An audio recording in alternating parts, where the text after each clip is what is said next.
Hoje o jogo literalmente virou.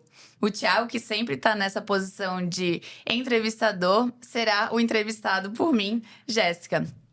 A partir de tudo que vocês veem aqui será de uma visão totalmente diferente. Eu vou questionar ele sobre liderança, sobre como desenvolver a sua empresa, especialmente no financeiro, na gestão de funcionários, no aumento da sua produtividade, na questão de admissão e demissão de funcionários e muito mais.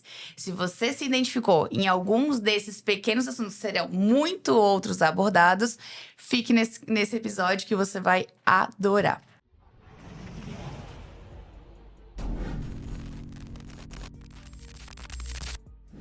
Thiago, para iniciar esse episódio, que eu tenho certeza será maravilhoso, me conta um pouco sobre o que você faz.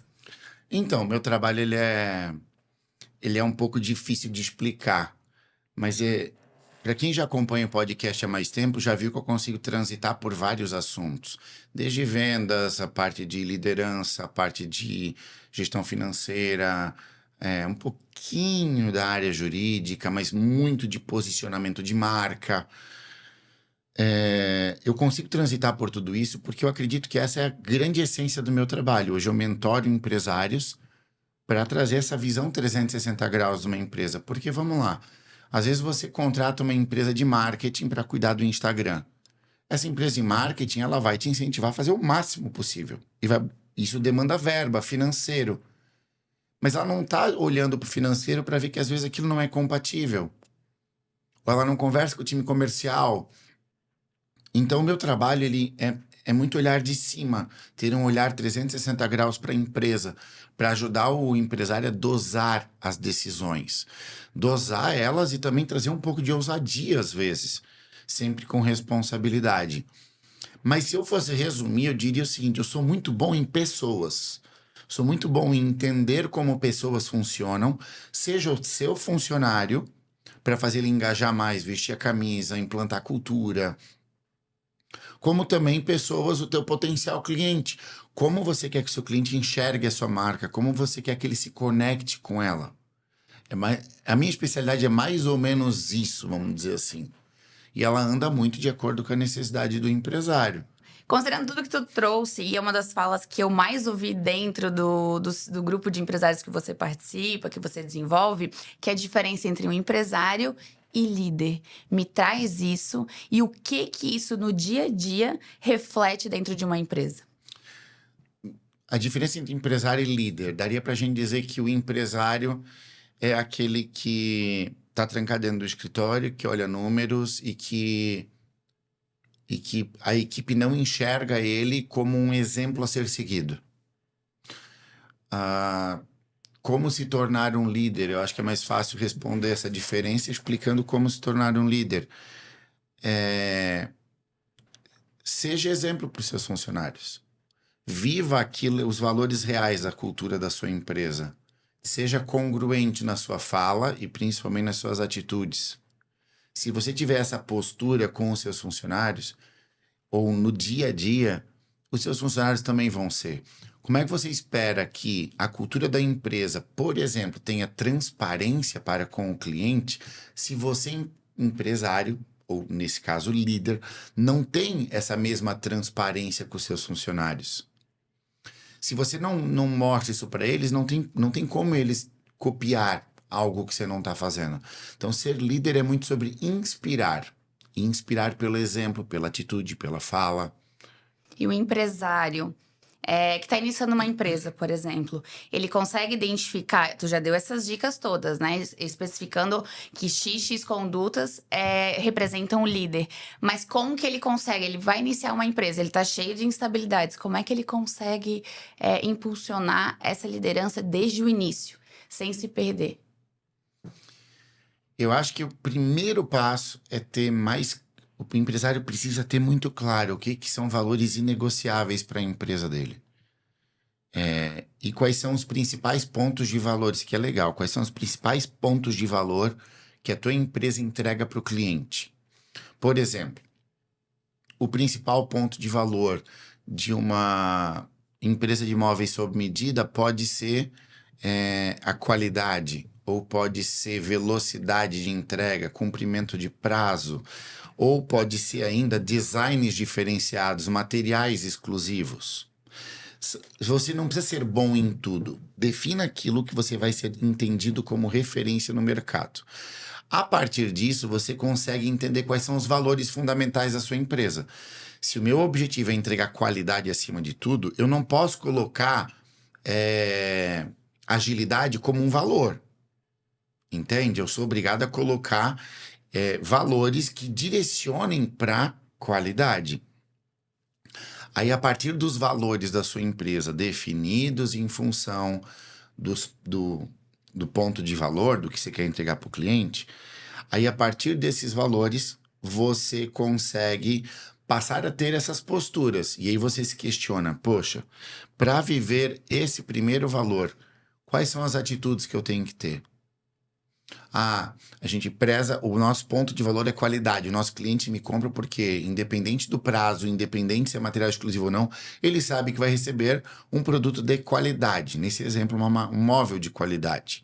Quais são os valores que a gente traz aqui? Equipamentos de ponta para produzir com maior qualidade, mão de obra treinada constantemente, valorização do treinamento de funcionários. Você ainda fala sobre funcionários, que é o que estava na minha cabeça agora. Vamos lá. Eu sei os meus valores, eu sei que eu sou um líder. Como que eu tenho feeling para entender quando eu vou contratar, seja que eu estou abrindo uma empresa ou já um empresário de alto sucesso, que ele sente a necessidade de contratar X pessoa. Como que ele identifica que aquela pessoa vai ser em 5 minutos de conversa, que vai ser com excelência ou vai ser um baita de um problema? Como é que ele vai ter que analisar isso? A primeira... a gente tem aí um combinado de coisas que eu recomendo que o empresário faça numa entrevista para ele ser mais assertivo. Porque a gente sempre fala assim, é muito mais caro demitir do que ter que contratar. É muito mais caro fazer o processo todo, demissão e contratação, do que tu investir num bom processo que não fique gerando turnover, não fique gerando saída e entrada o tempo todo. Imagina, porque o custo não é só de captar o funcionário, é de você treinar ele para as culturas da sua empresa, treinar para os processos da sua empresa. Isso custa caro e custa tempo, e custa salário que você está pagando. Então, alguns cuidados que você, empresário, pode ter quando você está entrevistando um candidato. Primeiro, alguns testes comportamentais. Eu já falei isso em outros episódios aqui.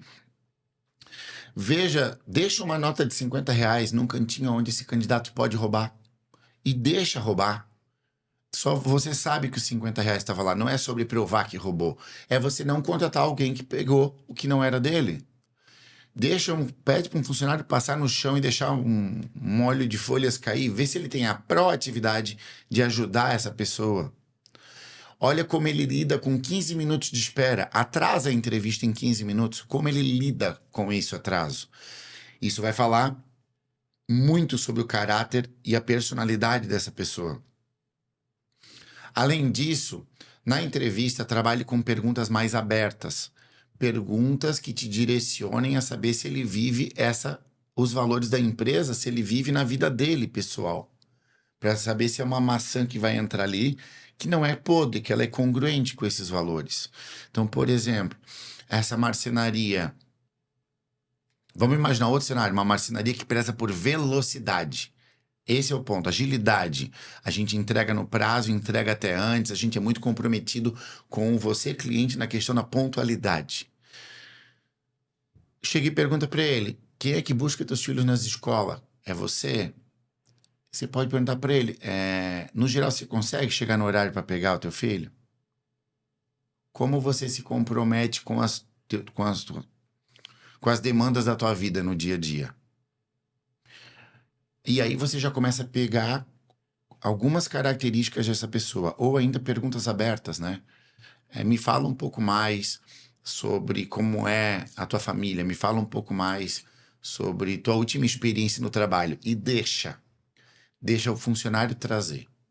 Eu sempre ouvi muito falar sobre, para você saber ou entender aquela pessoa, o posicionamento dela, é mais fácil você ficar calado e ouvir mais aquela pessoa. Trazendo essa ideia dos dois posicionamentos, um pouco você falou sobre líder e você falou sobre os funcionários. Então, dentro de uma empresa, o que é melhor ter? Eu acho que nenhum nem outro no meu pensamentozinho aqui, mas é melhor não ter um líder e um empresário, ou ter um bom líder e funcionários medianos, mas que a coisa vai indo. Pra tentar, claro, chegar no momento que tu vai ter que equilibrar, né? Uma empresa, para ser completa, líder e bons funcionários, eu acredito, né? É porque dificilmente você vai conseguir manter bons funcionários se você não for um bom líder. Você vai gastar com contratação e eventualmente eles vão sair. Então, aquele empresário que sempre comenta hoje em dia eu ouvi muito disso. Meu Deus, eu só contrato, só tenho pessoas ruins ao meu redor. É contratação atrás de contratação, demissão atrás de demissão e a coisa não funciona. Se você tem um turnover muito alto, uma rotatividade muito alta de mão de obra, o problema não é a mão de obra, o problema é você empresário, é você líder, que não está sabendo lidar com pessoas, que não está sabendo engajar, que você não está sabendo transmitir os valores da empresa. Porque vamos lá, se você estivesse transmitindo os valores da empresa, você já teria filtrado na contratação. Aquele candidato que viu que não se encaixa, ele nem entra. Se eu chego e digo que o nosso valor é trabalho duro aqui, ó, é vestindo a camisa, sangue nos olhos. O cara que é corpo mole não vem. Quando ele passa por isso na entrevista, ele corre. Então, a primeira coisa é você ter esses valores muito claros e vividos e cobrados dentro da sua empresa. Você já filtra na contratação quem encaixa e quem não encaixa. Mas então, ser um líder exemplo é fundamental para que a tua equipe engaje. Você até pode trazer um funcionário bom, mas se a sua liderança for uma liderança fraca no sentido de não propagar os valores da empresa, esse funcionário ele começa a afrouxar. Ah, o chefe chegou atrasado, eu também posso, então. Ah, aqui pode. Ah, porque o outro chegou atrasado, eu também posso. Quando tu deixa isso tomar conta, é um problema. Aí também um líder precisa puxar a rédea do negócio, precisa puxar a rédea do setor dele ou da empresa dele. Se você não puxa, alguém vai puxar. E aí vai ser o seu funcionário e você não vai gostar disso. Então, se eu tivesse que escolher entre um líder ruim ou funcionários medianos, eu escolheria ter os funcionários medianos com um líder bom. Porque o líder bom consegue extrair o melhor dos funcionários medianos. Se eu tivesse que escolher. E no geral é o que acontece, tá? Por quê? Porque é muito caro eu ter funcionários bons. E são poucos os segmentos que conseguem bancar esse custo. Mercado de alto luxo consegue, porque eu tenho uma margem maior. Ó, o financeiro aqui, tá vendo? Eu tenho uma margem maior para pagar um salário maior para esse funcionário diferenciado. Mas não é a realidade de boa parte dos negócios que ainda estão brigando por preço. Então, nessa realidade, eu preciso olhar para custos e, às vezes, o funcionário mediano é melhor. Até porque eu consigo treinar ele mais fácil. O cara que é muito bom, ele já sabe que é bom e ele está menos aberto a aprender as peculiaridades da sua empresa. O mediano ainda é copo meio cheio, dá para você treinar ele. Tá, então me veio duas coisas agora na cabeça. Sobre a questão de contratação. A pessoa vai analisar.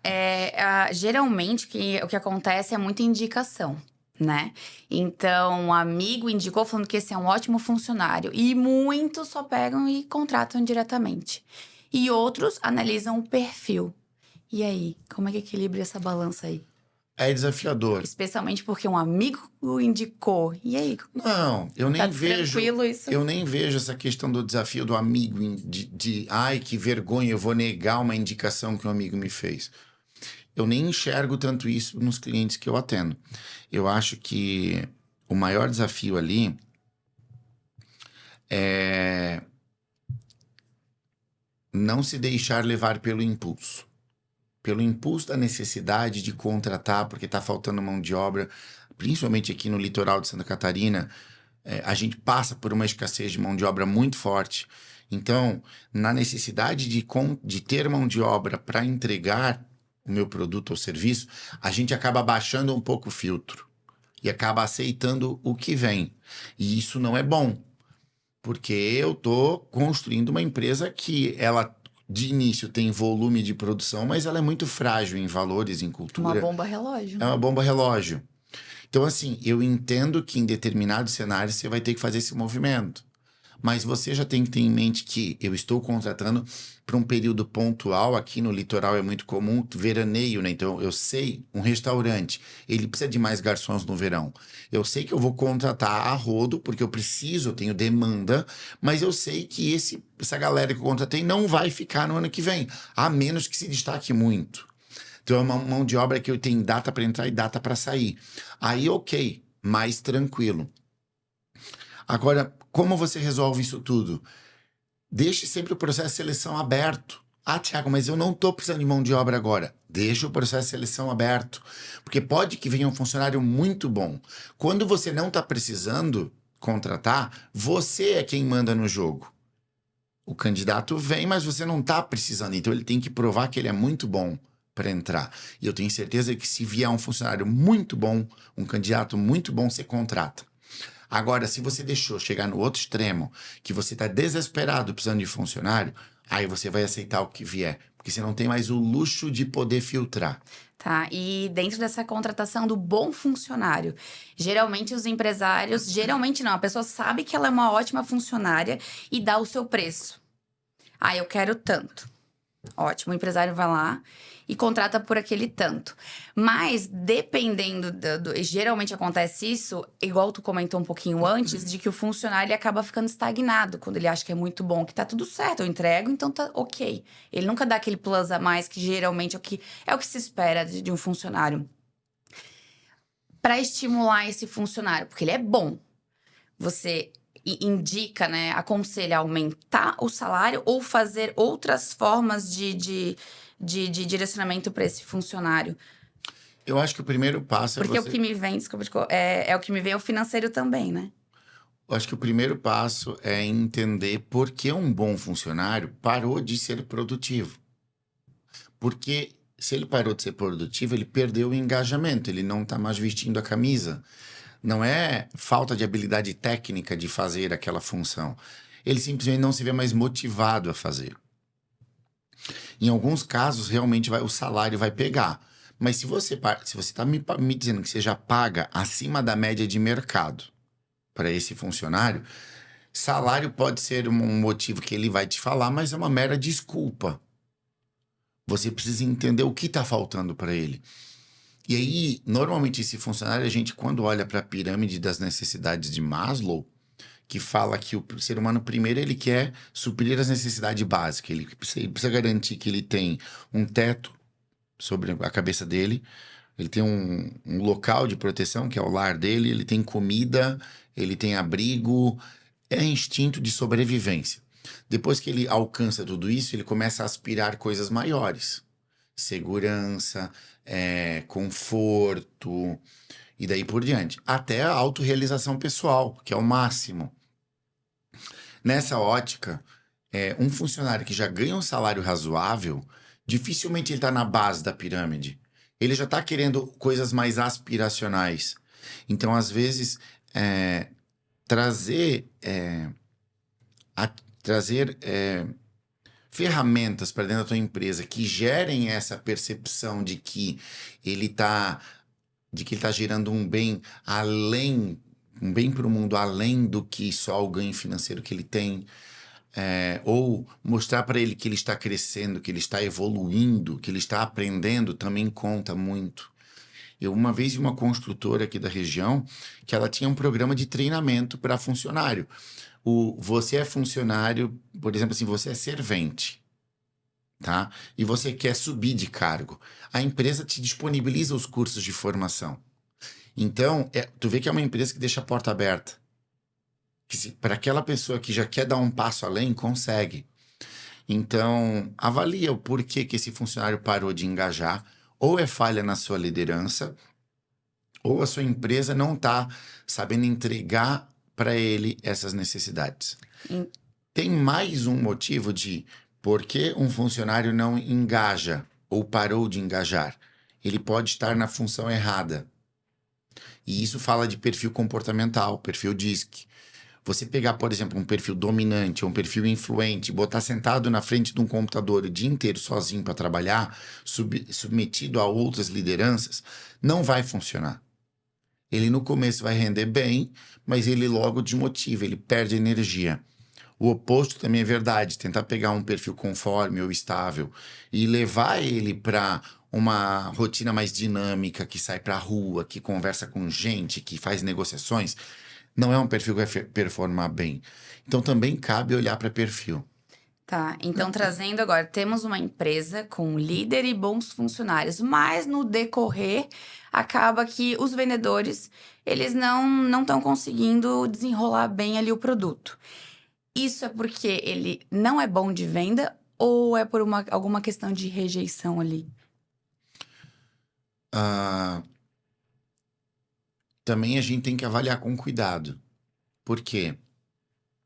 O aspecto do sentimento de rejeição, o medo de ouvir um não do cliente, existe. Ninguém gosta de ouvir não.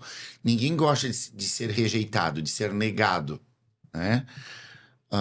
Mas a gente também tem que entender que hoje em dia a venda não é algo largado. Não é algo acordei, sou vendedor. Existe. Você até pode acordar e ser vendedor. Mas para você ser um bom vendedor, você vai ter que aprender técnica. Você vai ter que aprender de spin selling, vai ter que aprender de copy, gatilhos mentais. Você vai precisar se desenvolver nessa parte, porque antigamente, bota 20 anos atrás, não se falava tanto nisso, em estratégias de venda. Basicamente, todo mundo tinha o seu comérciozinho, não era tanto pela internet. E aí o interessado chegava lá, provava numa loja de calçados, provava o calçado, escolhia e comprava. No geral, os vendedores sofriam venda. Só que com a globalização, com a internet, com o crescimento de mais empresas, a concorrência foi aumentando. E no momento que a concorrência aumenta, sofrer vendas de forma reativa, o cliente vir, já não é mais suficiente para manter um negócio. E aí eu preciso ir atrás. Então, vendedor de antigamente não necessariamente vai funcionar bem hoje. Precisa ter essa chama de fazer o movimento, de correr atrás para vender, para captar. É literalmente pegar o telefone e sair ligando para 20 números por dia para tentar marcar uma reunião, uma visita ou uma venda com 3. Eu vou te dar um exemplo que me aconteceu ontem, tu puxou um assunto bem. Fui numa loja de sapato muito famosa, não comentaria aqui o nome. Eu entrei ali pra ver o que eu queria de sapato, quais sapatos que eu queria. Teve um momento que a vendedora ela só falava, aham, vai ficar lindo. E eu sentia que era algo forçado. Mas ela me viu como uma consumidora que acho que ela não vai comprar. E aí, ao final do atendimento ali dela, eu falei assim pra ela, eu analisei ali o que eu queria e falei assim, eu vou decidir, vou pensar. E ela me fala a seguinte frase, isso refresca um pouco a tua mente. Eu te passo. Analisa o posicionamento dela de uma empresa muito grande mesmo, de É mercado mais alto padrão ou baixo padrão? médio. É de médio para alto. Tá, então de médio para alto, de novo, meu produto já custa um pouco mais caro, eu já posso pagar um salário um pouco melhor para meus vendedores. Eu não tô ali vendendo calçado de R$ 80, Não. entendeu? Então, nessa ótica, eu acredito que o maior erro tá cultura. A cultura não tá bem implantada. Por quê? Se eu implanto bem uma cultura e eu faço os funcionários vestirem a camisa de que a nossa prioridade é atendimento individualizado, personalizado para cada cliente. Nosso maior valor é gerar conexões humanas através dos calçados. Se eu trago isso, e eu também, líder, sou o exemplo dessas atitudes, o meu funcionário, ele não tem margem para tratar o cliente assim. E isso é importante você entender. E aí eu vou puxar um pouquinho de posicionamento de mercado. Poxa, se você é uma marca que atende médio alto padrão, ou se você quer atender alto padrão, porque a pessoa pode querer transitar para esse público. Atendimento é um negócio que precisa ser muito diferenciado. A venda precisa ser muito diferenciada. E aí a gente... senão fica incongruente. E aí a gente amarra isso com treinamento de venda. Esse funcionário precisa saber vender, mas ele também precisa estar aberto para se conectar. A gente entende que funcionário não está bem todos os dias, mas tem que ser algo muito pontual. Porque o vendedor é a primeira imagem que você tem da empresa. Você pode ter publicidade, marketing, Instagram, mas quando você entrou numa loja, principalmente loja física, que você dá de cara com o vendedor, todas as características que ele te passa, você associa a marca. Eu mudei para o Sicredi por causa disso. Porque as características dos gerentes me fizeram acreditar que isso é a característica da Sicredi. E aí eu comprei a Sicredi porque comprei eles. Então, cuidado, porque vendedor é a principal cara da sua empresa. Como testar um vendedor? Como testar se o seu vendedor está tendo essa postura que você quer? Pede para um amigo ir lá na sua loja, no seu e-commerce, no WhatsApp, dizer que tem interesse no produto e pede para ele ser o mais chato possível, para ver até onde o teu vendedor atende com qualidade. Nessa visão, então, mais vale um vendedor que entende do comportamento, que envolve o cliente, do que tão técnico em saber esse sapato tem o salto 10, um exemplo. Acho que tem que saber tudo um pouco. Eu concordo com a tua afirmação, com algumas ressalvas. Eu já vi casos de que o vendedor é extremamente comunicativo, conecta, ouve, entende, mas ele não conhece o produto que está vendendo. Ou ele não consegue dizer, ok, agora, assumir a rédea e dizer, agora é a venda. E aí o que acontece? Se você não domina as características do produto, na hora que você for vender, você fragiliza esse processo de venda. Então você não precisa ser o maior entendedor, mas você precisa entender o básico, tá?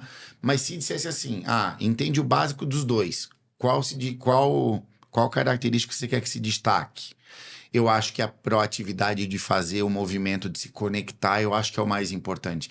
Um processo de venda, ele normalmente é regido por 4 passos. O primeiro, eu me conecto com a pessoa. Eu trago voz escuta ativa, eu trago empatia, eu entro no mundo dela, no mapa dela. Depois, eu começo a mostrar para ela que a dor dela não ter um calçado bonito pro evento que ela quer ir. Como aquele calçado, como a falta daquele calçado prejudica o dia a dia dela. Ela vai se conectar emocionalmente comigo porque eu tô entendendo a dor dela. E depois eu vou mostrar, pensa como você vai arrasar naquele casamento com esse sapato. Eu começo a mostrar o cenário positivo. Percebe que até aqui foi tudo relacional? Eu não falei em produto, não falei em característica, nada. Eu estou entrando no mapa dela, entendendo a dor dela e mostrando que pode ser melhor. Só a quarta e última etapa, que é o processo da venda em si, que é a venda mais técnica, com quebra de objeção. Então, é totalmente emocional, é totalmente relacional uma venda. Exato. Em nenhum momento ela perguntou assim, o que eu queria ali? Qual cor de sapato? É uma ocasião especial, uma formatura, um casamento? Não, é dia a dia, nada. Se ela tivesse o mínimo de engajamento, tenho certeza que eu levaria alguma coisa. E tu olha como é o funcionário, o vendedor que consegue fazer esse movimento de entrar no mapa do cliente, consegue entrar na vida dele, se conectar com ele tem um potencial gigantesco de fazer upsell. Ou seja, ele tem um potencial gigantesco de você foi lá para comprar um sapato, mas você vai sair com um sapato pro evento que você ia, um sapato pro dia a dia que também precisas e mais uma bolsa. E mais longe, tu vai sair elogiando essa pessoa e indicando ela. Vai naquela loja que o atendimento é maravilhoso. A gente não busca comprar produtos. A gente busca soluções para as nossas dores. E pegando esse exemplo do calçados, você não tem uma única dor sobre calçados, porque você tem eventos diferentes, cenários diferentes que pedem calçados diferentes. Então, se eu consigo me conectar com a pessoa, eu identifico essas dores que ela tem, eu consigo apresentar mais soluções. E essa pessoa, acredito que, de novo, direcionada à área de vendas, de empresa, né? De melhorar faturamento, acredito que, inclusive, os funcionários deveriam entender sobre perfis. que é o perfil, se é o dominante, que tu vai desenvolver melhor ali, né, amor? Mas... Porque quando aquela pessoa entra na loja, a forma com que ela tá se posicionando, ela vai saber como que ela vai lidar. Se é um perfil influente, eu sou um perfil influente. Então eu quero que ela se aproxime, que ela fale um monte, que ela desenvolva a ponto de me acolher e eu dizer, opa, pronto. E de me questionar o que eu gosto, o que eu não gosto. Tem perfis que já não são assim. Isso não seria também importante? Vamos lá, então, falando agora dos 4 perfis aí, tá? Vou dar um resumão para você aqui, fazer uma leitura rápida do cliente que entrou na sua loja e adaptar um pouquinho o seu processo de venda para esse perfil. Primeiro temos o perfil dominante. O perfil dominante é um perfil que é muito acelerado e é muito focado no resultado. Ele não é focado em relações. Ele vai chegar na loja, normalmente assim, com uma postura mais dominante, mais peito aberto, mais imponente. Ele vai ser muito taxativo, ele nem bom dia dá. Eu quero comprar aquele sapato. É fácil, você vende. Acabou. Não cria muita relação, não fala muita firula. Você até tenta criar um pouco de relação. Se você vê que a pessoa tá com pressa, tá agoniada, tá se mexendo, só vende. Senão é capaz de perder a venda, porque ela tá querendo acelerar as coisas. Aí temos o perfil influente. O perfil influente é um perfil que é acelerado, que é impulsivo. Então é muito bom para você pegar naquelas promoções de é o último par que eu tenho, a promoção é só até hoje. Olha que tu vai sair e não vai comprar agora, depois não vai mais ter, vai acabar. É um produto tá tendo uma demanda muito alta. Você pode instigar ele nesses gatilhos, porque ele funciona muito bem. Ele é impulsivo. Normalmente ele entra na loja sorridente, dando bom dia, conversando, é mais aberto. Você jogou uma pergunta, ele abre a vida dele. Essa pessoa você pode criar uma boa relação, bem aberta, bem informal. Tira a formalidade, né? Deixa solto mesmo. Ali, essa pessoa vai se conectar demais com você. Mas você precisa ter o ponto de entender que, ok, gerei toda essa conexão, agora eu vou provocar ele para vir para venda. Ó, é o último. Tu vai perder? Não vai perder. Aí depois a gente tem perfil conforme e perfil estável. O conforme e o estável, eles já são mais lentos. Eu não posso pressionar. Eu não posso forçar uma venda. Eu tenho que dar espaço para esses 2 perfis se sentirem seguros. O estável é aquele que é mais sorriso Mona Lisa, é mais ursinho carinhoso, é aquele mais acolhedor, mais paciente. E ele precisa ele precisa sentir que aquele passo da compra é um passo seguro. E normalmente isso fala sobre valor. Ele precisa sentir que aquilo cabe no bolso dele, que é uma escolha segura. Já o perfil conforme também busca essa segurança, mas é muito mais na certeza de que fez a melhor escolha. Ele tem medo de comprar e depois ver que tinha um outro calçado que era melhor para ele. Ele tem medo de errar na escolha. Então é um perfil que você alimentando ele de informações mais técnicas funciona muito bem. Tá, então vamos lá. Falando desses níveis de funcionários, que tem uns que entendem, que acolhem, que faz a gente comprar quase a loja toda. E tem uns que a gente pega um ranço tão grande que a gente só quer assumir da loja no exato momento. Então me diga, assim, qual a diferença entre aqueles vendedores que ganham um salário base, eles vão dizer 5 mil reais, e os vendedores que ganham 50 mil reais nessas lojas de grife, por exemplo, ou até mais? Qual a diferença entre eles? Qual é o segredo? Por que um tá aqui embaixo e o outro tá tão lá em cima? É uma grande diferença. E às vezes nem por idade. Porque às vezes tem vendedores que têm 20 e poucos anos e estão muito mais à frente do que um vendedor que tá ali há 30 anos na carreira. Eu acho que se eu fosse escolher uma palavra, eu diria empatia. Quando você, vendedor, consegue ter empatia pelo cliente, você entra no mundo dele, automaticamente você consegue fazer um meio acordo, porque meio acordo é melhor do que nenhum acordo. É melhor, às vezes, eu fazer uma venda ganhando um percentual um pouco menor do que não fazendo a venda. Mas aí eu sou obrigado a parar e botar um asterisco aqui. É muito comum o empresário não ter os números precisos do negócio dele. Ele não sabe quanto custa aquilo que ele está vendendo. Ele tem uma ideia.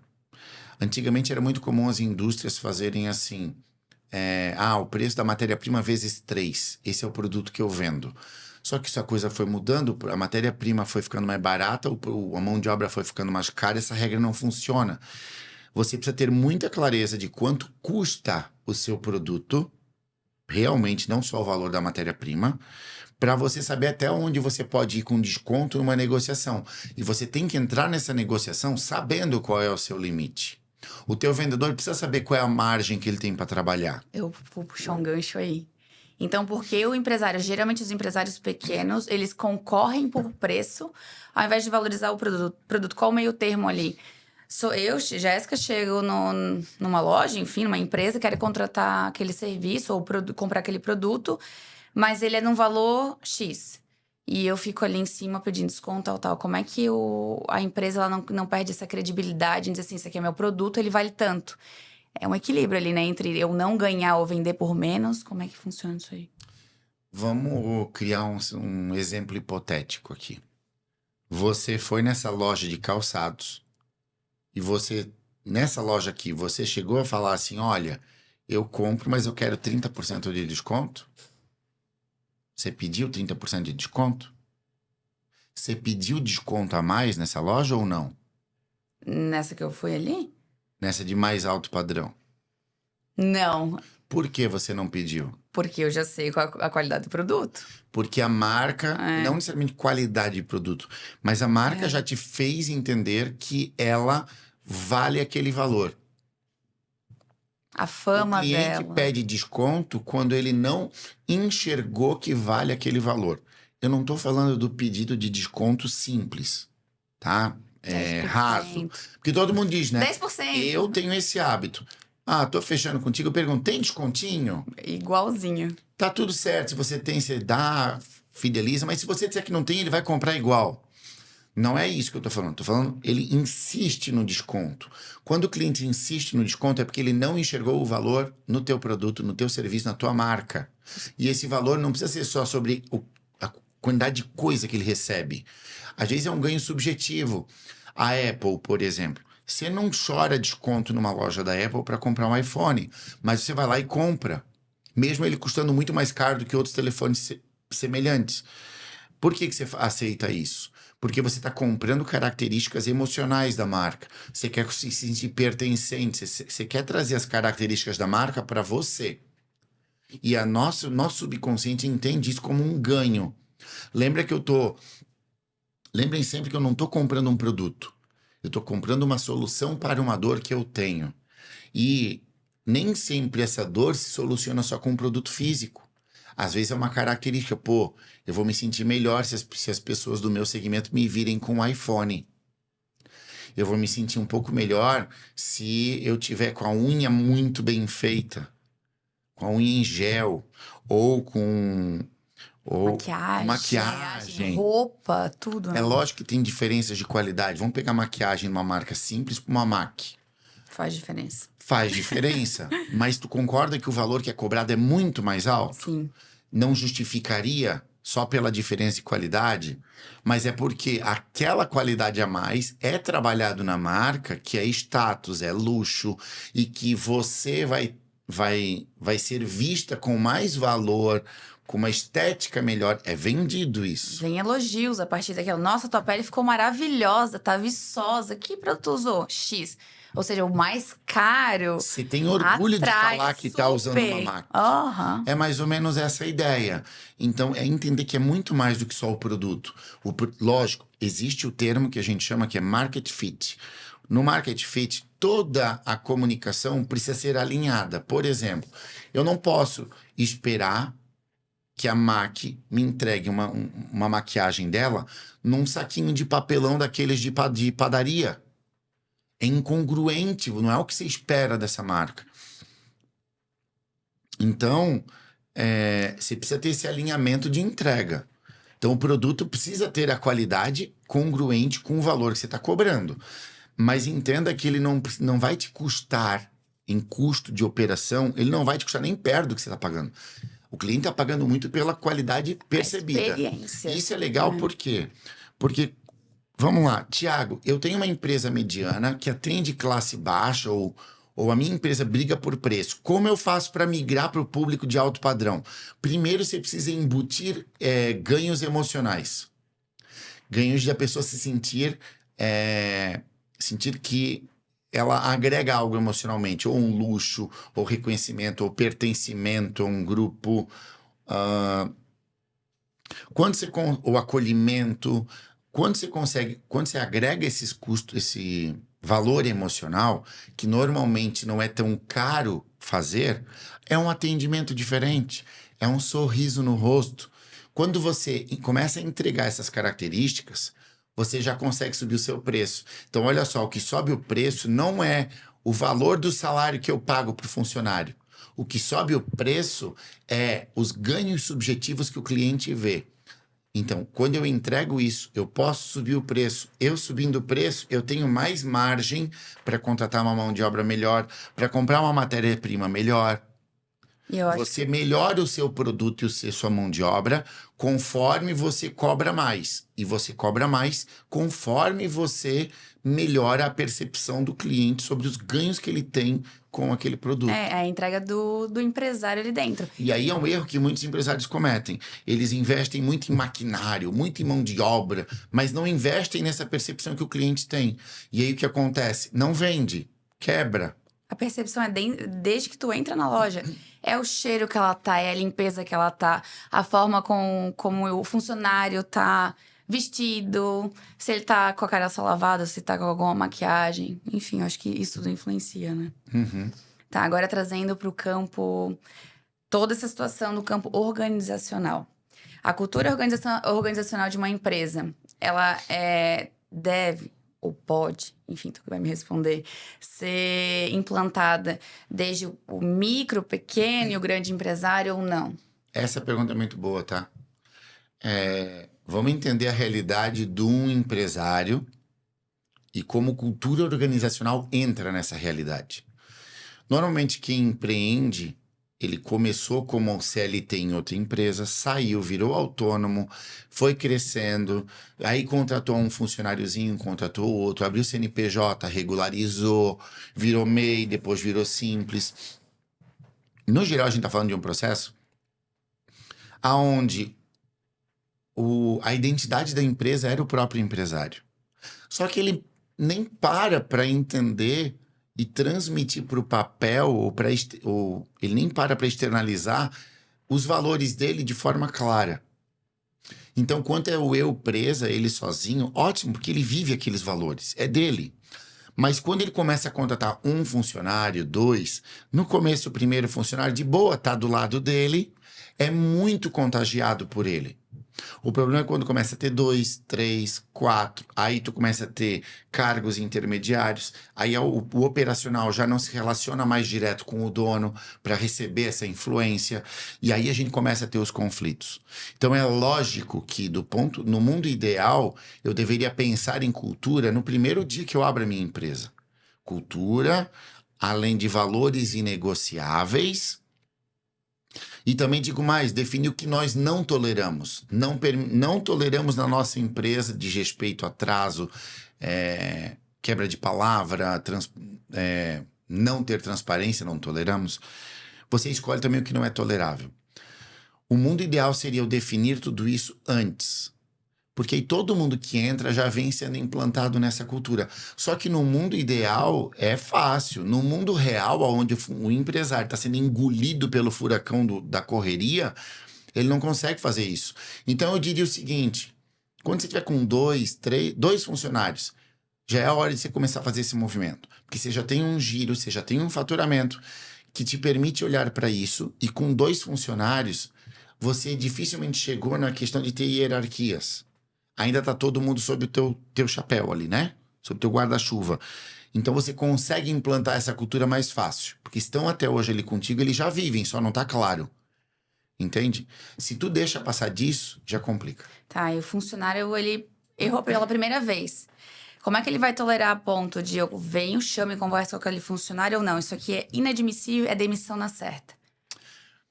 No geral, a gente tem poucos itens que a gente diz assim, não, por isso aqui eu já vou demitir. No geral, para levar a uma demissão, a gente passa por um processo. Por quê? Vamos lá. Teve roubo na tua empresa. Você vai demitir de cara. É algo muito inadmissível. Muito grave, né? Então, você tem intensidades ali. Mas na grande maioria dos casos, você precisa primeiro fazer advertências. Tanto pelo ponto jurídico, para poder fazer uma demissão por justa causa, quanto na questão organizacional. Na questão de cultura também, impacta na cultura. Vamos imaginar que você é minha funcionária e você erra um orçamento para o nosso cliente, aqui da nossa empresa, e eu já chego e te demito. Você errou um orçamento, você está na rua. O que o meu outro orçamentista, o que o meu outro funcionário vai olhar, vai pensar? E eu concordo que eu crio uma pressão gigantesca. Virou 880, né? Percebe que não tem nada de empatia de eu entender você? O funcionário passa a trabalhar com medo. Aí o funcionário que ficou, o outro, vai achar que é assim mesmo, é só na porrada. Então eu também vou começar a retrucar assim. Ou eu vou me tornar submisso demais, mas a hora que der pra sair, eu vou sair. Então a gente tem que cuidar que se eu for muito reativo, eu perco não só o funcionário, mas eu perco uma cultura de uma empresa. Eu perco o engajamento dos funcionários. E, lógico, a gente não é perfeito, somos seres humanos, todos erramos. Então a gente precisa ter essa empatia de olhar para esse funcionário, chama ele para uma conversa, diz, aqui você errou porque fez assim, assim, assim, no privado, tá? Uma reunião no privado com o funcionário, mostrando aqui você errou nisso, nisso e nisso.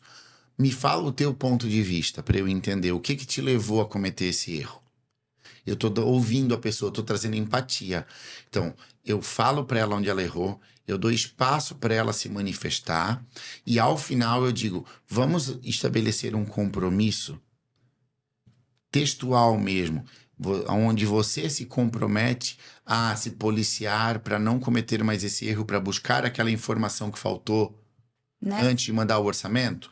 Então, tu já defines como vai ser a nova postura e ele assina.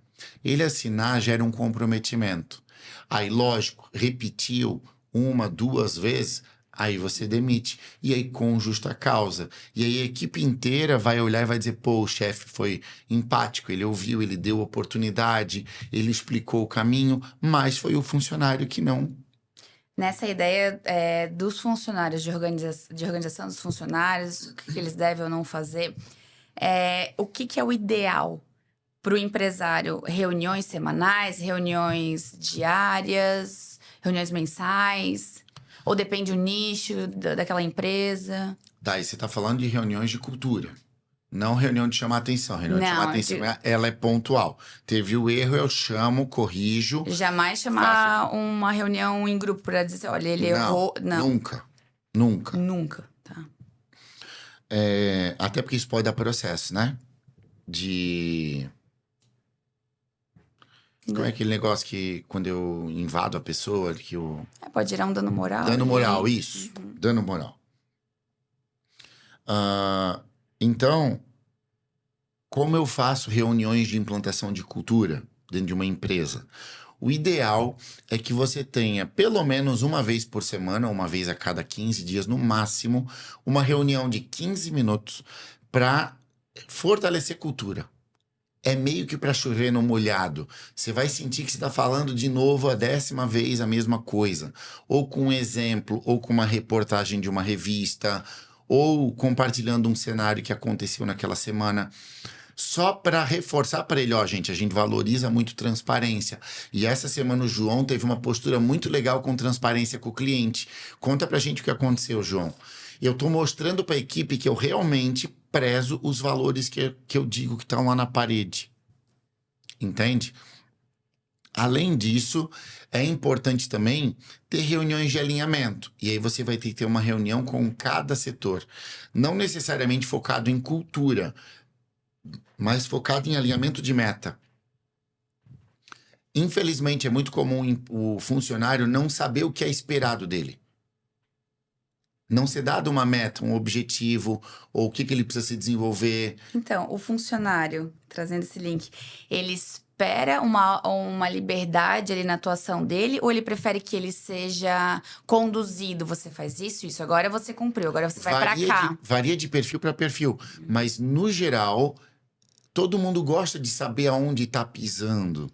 Todo mundo gosta de saber o que é esperado. O dominante gosta de ter uma meta desafiadora. O influente também, ele precisa ter um pouquinho desse desafio, com liberdade. Já o conforme e o estável precisa ser muito regradinho. O funcionário conforme estável precisa saber aonde ele está pisando, quais são as regras do jogo. Vou dar um exemplo que é curioso. Eu, quando dava aula na Univale, o programa de crescimento dentro da empresa, para os professores, era um manual de 20 páginas. Para o meu perfil, que é influente, eu nunca consegui ser promovido por aquele manual. Todo semestre eu esquecia de algum item. Agora, teve professor que conforme, perfil conforme, que lida bem com regras, com normativas, que em um semestre ele foi promovido. Eu fiquei 11 anos.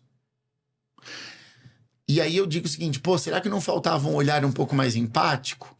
Porque o meu líder direto reconhecia o meu valor, reconhecia a entrega, os alunos reconheciam, mas por detalhe burocrático eu não conseguia.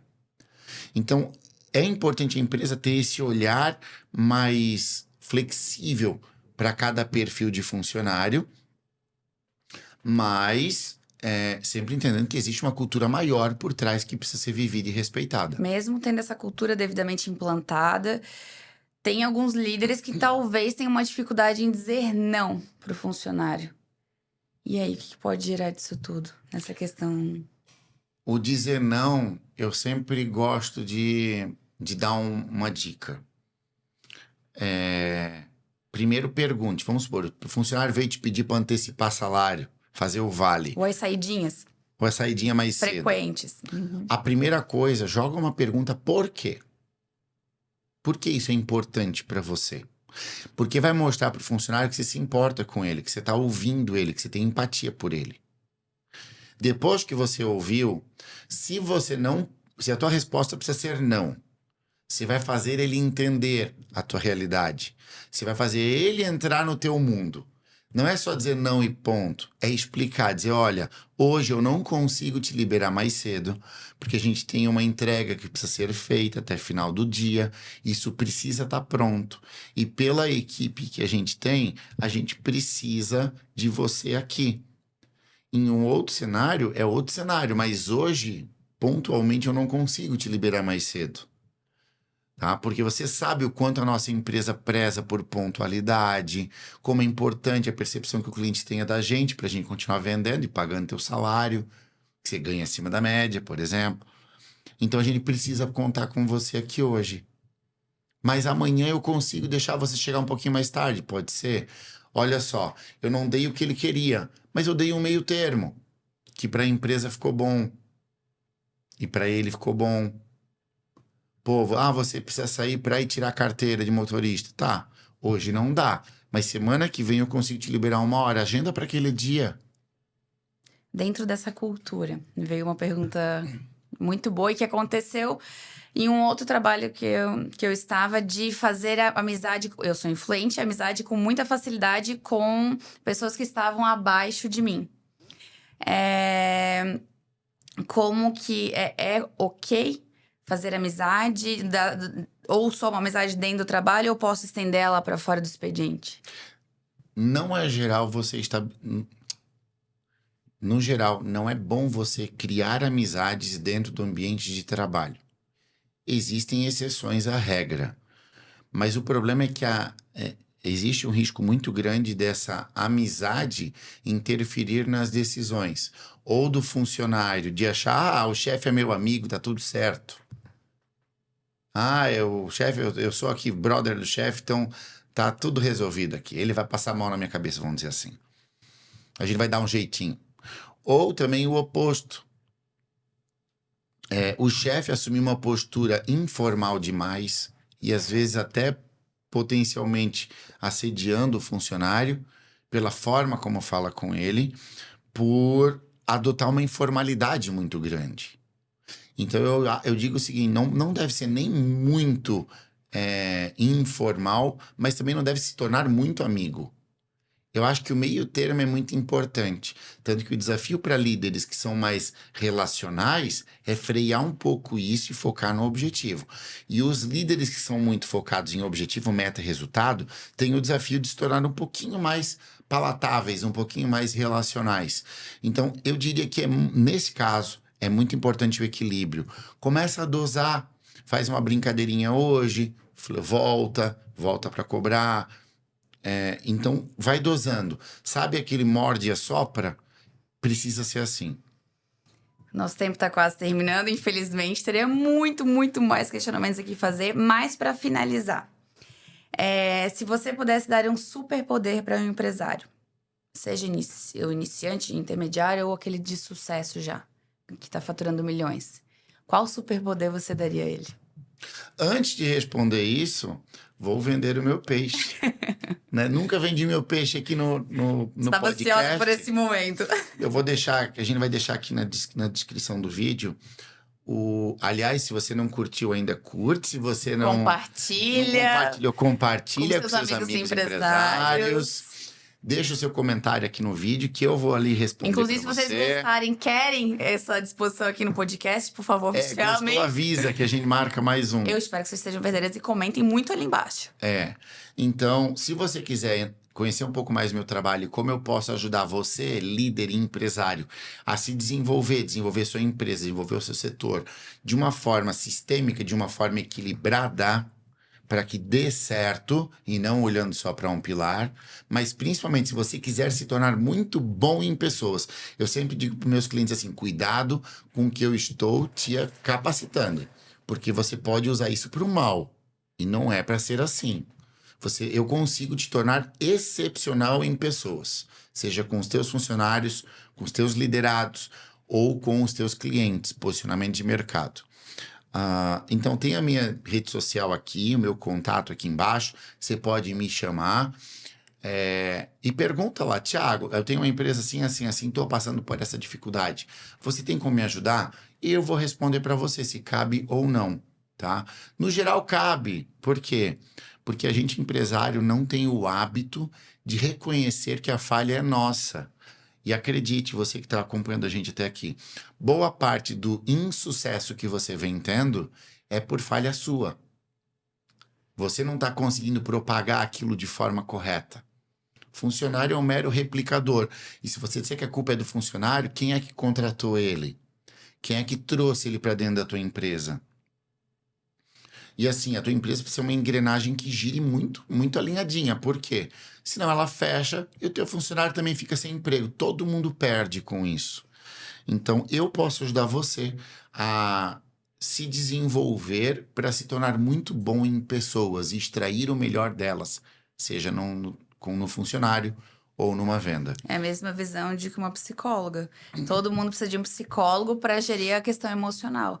E geralmente as pessoas não entendem, não pensam da necessidade de também ter um mentor para desenvolver muito mais o lado empresarial, né? É curioso isso, que eu tenho cliente que não é o usual, mas eu tenho um cliente que o contrato é quase vitalício, assim, ele renova todo ano.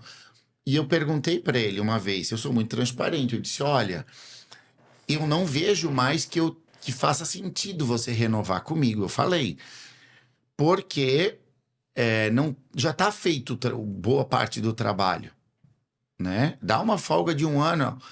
E eu nunca esqueço que ela me respondeu assim, Thiago, pelo resultado que você deu para nossa empresa, financeiro, de produtividade, você é muito barato. Então é muito barato eu te ter como um conselheiro para eu alinhar estratégias, alinhar direcionamentos, ter alguém olhando de fora para me dar esse suporte. E é muito isso, porque a partir do momento, se do ano passado para cá a minha empresa desenvolveu muito, é porque eu também desenvolvi. Então, se eu não sou mais aquilo do passado, eu quero amplificar daqui para frente. Então, eu acho que é uma constante, não é nenhuma dependência daquela pessoa. É realmente um impulso ali, né? Eu vou além. Você, empresário, está acompanhando a gente. A gente sabe o quanto nós, empresários, somos engolidos pela nossa empresa. Boa parte dos empresários, provavelmente você que está ouvindo a gente, não consegue tirar 10 dias de férias no ano. Porque a tua empresa dá ruim. As coisas desandam. E, de novo, até para esse exemplo, eu vou dizer, a responsabilidade é sua. É você quem construiu, foi você quem construiu uma empresa que depende de você ali o tempo todo. Mas isso tem solução. Treinando a equipe, implantando cultura, instalando processos que eu também ajudo, para ir te tirando desse emaranhado que se tornou a tua empresa e fazer com que ela gire sozinha. Para que os funcionários tenham autonomia de decisão com responsabilidade dentro dos valores e das permissões da empresa. Isso eu também posso te ajudar. Quer tirar férias 2 vezes por ano? Me contrata que eu te ajudo a fazer isso. Vamos tá? à última pergunta, então. E o superpoder agora? Por favor. Eu acho que o superpoder que eu entrego para o empresário é essa leitura sobre pessoas. É essa leitura do cenário em que ele está inserido, o ambiente em que ele está inserido. Eu consigo treinar o empresário para ele olhar para o funcionário e saber como lidar com ele. Daria quase para dizer que eu ensino você a manipular a tua equipe e o cliente. Porque se a gente tirar o aspecto ruim da palavra, é isso que eu ajudo o empresário a fazer. Mas dá pra gente dizer que você se torna um influenciador. Por isso que eu digo que é um superpoder e é perigoso. Porque se você usar para o mal, você vai gerar prejuízo para a pessoa. Não é essa a ideia. A ideia é te preparar para você conseguir trazer a tua equipe e os clientes para uma relação ganha-ganha. Você querendo o bem de todos, é mais fácil ainda manipular. Que se eu vou te manipular querendo o teu bem verdadeiramente, é fácil eu te incentivar a fechar comigo, porque eu sei que eu vou mudar o resultado da tua empresa. É fácil eu engajar você, funcionário, se eu provar para você que é pelo teu bem também, que é de teu interesse isso também. O problema é quando eu fico olhando só para o meu lado, tá? Então, eu acho que esse é o maior superpoder que eu trago aí para o empresário. Maravilhoso. Então vamos finalizando agora. Infelizmente, eu teria muito mais questionamentos. Foi um prazer enorme estar aqui nessa posição. Amei, espero voltar muitas e muitas vezes. E eu estendo aí a finalização para você, que domina esse podcast inteiro. É isso. Então, para você que acompanhou a gente aqui até agora, obrigado pela sua participação. Você tá aparecendo também, tá? Ah, é? Então vamos lá. Obrigado pela sua participação. Eu espero que eu tenha conseguido contribuir muito com você nesse episódio. No geral, eu tô do lado de lá, né? Mas eu quis provocar esse episódio dessa forma porque eu sempre entrevistei tanta gente, sempre senti que eu tinha muito para compartilhar. E tem muito Só que, mais. lógico, quando eu tenho convidado aqui, eu tenho que dar espaço para ele trazer também. Eu também aprendo muito aqui.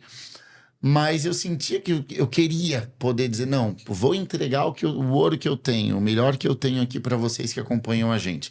Então, esperamos que você tenha gostado desse episódio, né? Que tenha ficado até o final, porque eu tenho certeza que tudo que foi falado aqui, tu consegue já aplicar na tua empresa. Muitas dicas, assim, maravilhosas de impulsionamento. Então, claro, né? Aqui foi uma pincelada de tudo um pouco. Foi maravilhoso. Tenho certeza que vocês vão aproveitar demais. E se quiserem desenvolver muito, muito mais, contratem esse homem maravilhoso aqui. Ó, então, a gente se vê no próximo episódio.